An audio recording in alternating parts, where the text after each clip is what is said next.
I don't have any words. I don't even know what to say. It was like a cinematic masterpiece. I didn't like this one. I feel like it was missing a lot of parts. Hey everyone, what is up and welcome back to my channel. If you're new here, my name is Amanda and I create lifestyle, entrepreneurship, and pop culture content on this YouTube channel. And I hope you guys stick around, join the fam, join the squad. We'd love to have you here.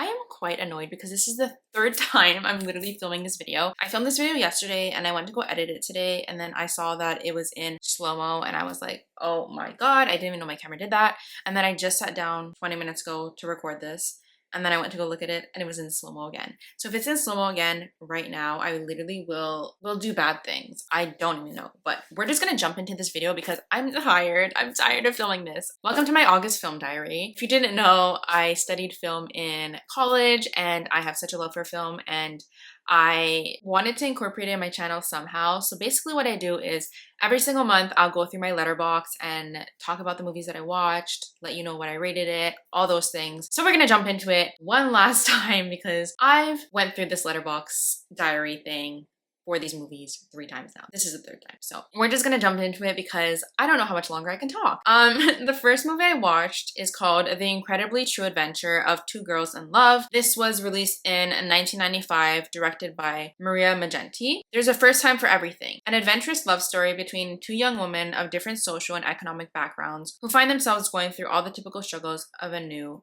romance.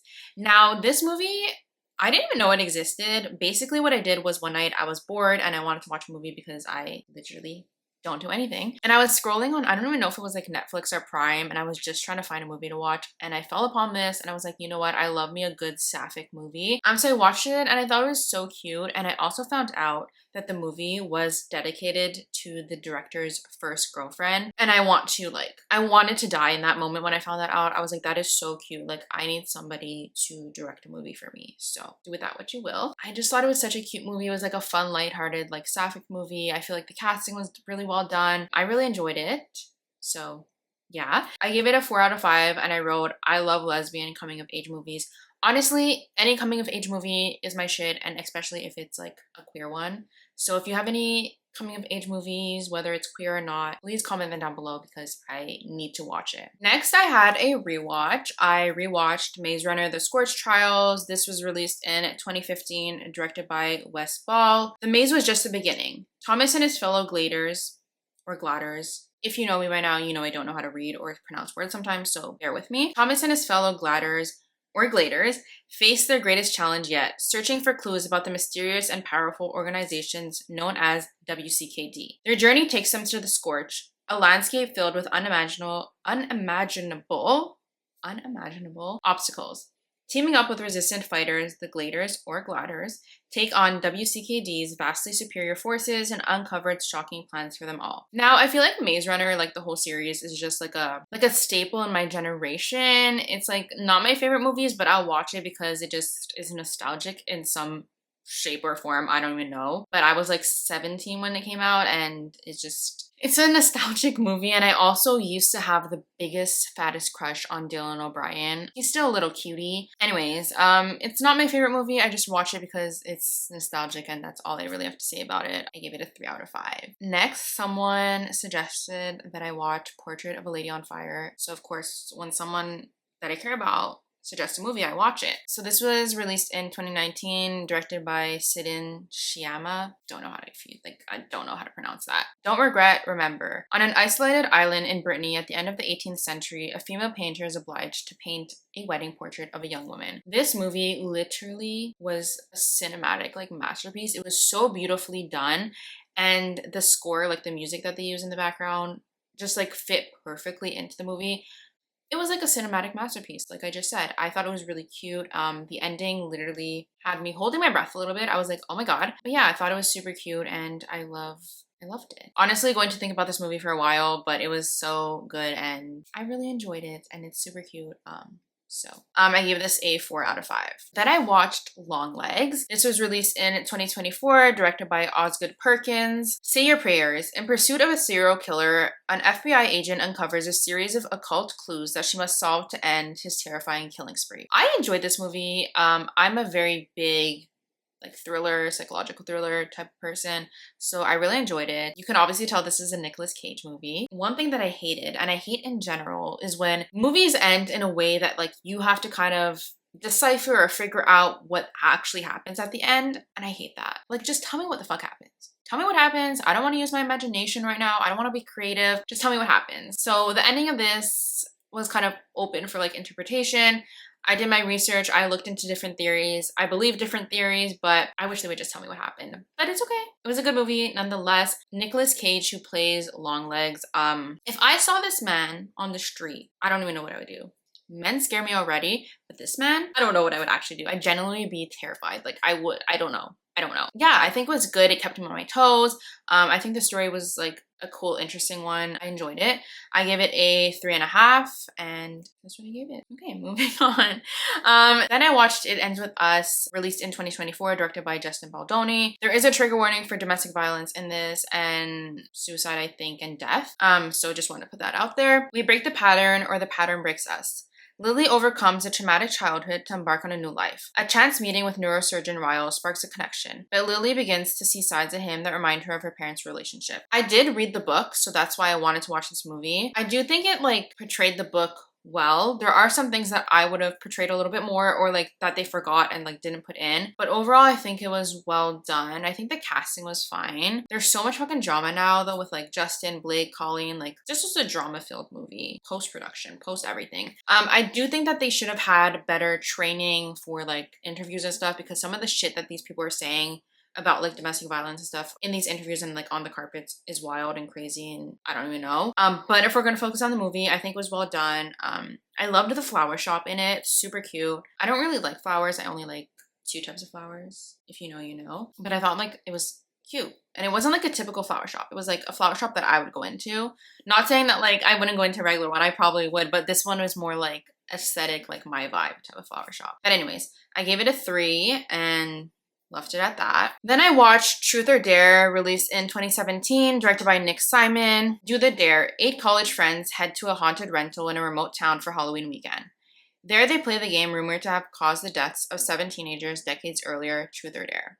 What starts out as vodka-induced fun quickly turns serious when the dares become sickeningly dangerous and the truths threaten to tear the group apart. When players attempt to refuse the increasingly challenging tasks, they're met with deadly consequences, quickly discovering you must do the dare or the dare does you. As the death toll mounts, the remaining players must race against the clock to outrun, outsmart, and outlast the simple game of Truth or Dare. I honestly enjoyed it. I thought it was like a fun movie. It kept me on my toes. I didn't really know what was happening next. It wasn't like predictable to an extent. It was a little bit too gory for me. Now, I don't care about seeing blood and stuff like that, and I know it's fake, but having to see someone eat someone's burnt off skin, no thank you. But I thought it was fun. It was a fun movie. It kept me on my toes, like I said. I gave it a 2. And basically I wrote, kept me on my toes, but way too gory for my liking. Now the next movie, even though I filmed this video 3 times, I still don't have an explanation or a reasoning or anything good about this. But I watched Saving Bikini Bottom, the Sandy Cheeks movie, released in 2024, directed by Liza Johnson. Buckle up. When Bikini Bottom is scooped from the ocean, scientific squirrel Sandy Cheeks and her pal SpongeBob SquarePants set out up for Texas to save their town. I don't fucking know I watched this.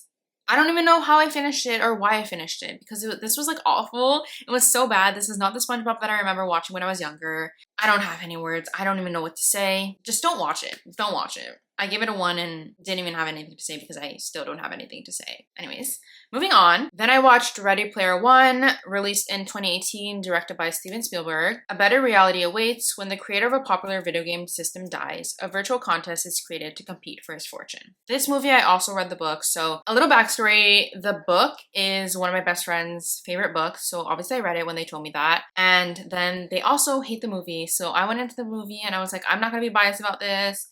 Whatever. I enjoyed the movie to a certain extent. I am annoyed by the fact that they left out like some of my favorite parts from the book and they didn't put it in the movie, which is annoying and I hate when they do that.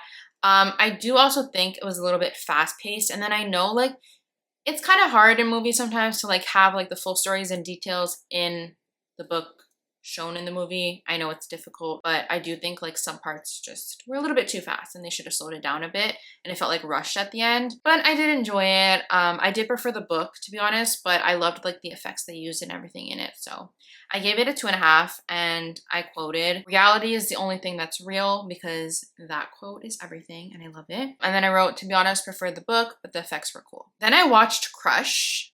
This was released in 2022, directed by Sammy Cohen. Love is messy as fuck. When an aspiring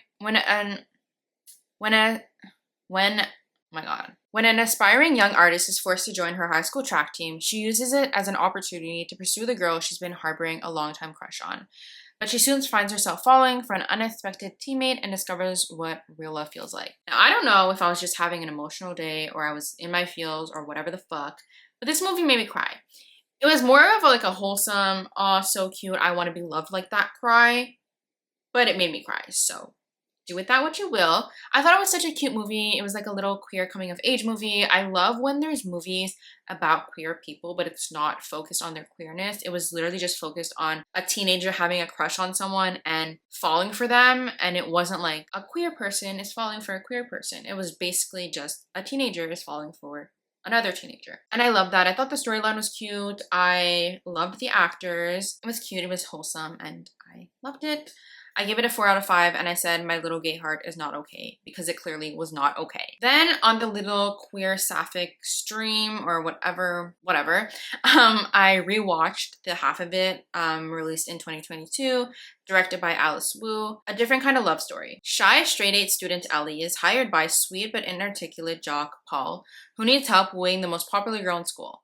But their new and unlikely friendship gets tricky when Ellie discovers she has feelings for the same girl. This movie is like a little wholesome, feel-good movie. I've watched it multiple times now. And again, it has like the queer aspects in it, but it's not focused on this person or this character being queer. They just are in high school and happen to be queer. Like, I love stuff like that. It's so wholesome. I love when there's like Asian characters at the forefront, because growing up, I didn't see a lot of that, especially Asian queer people. So I really enjoyed it, and I watch it whenever I want a little feel-good movie. So I give this a 4.5, and I didn't write anything, but I loved it. And then the last movie I watched for this month was Untold: The Murder of Aaron McNair, released in 2024, directed by Rodney Lucas and Taylor Alexander Ward. Steve McNair was an NFL legend whose life was seemingly cut short by a crime of passion.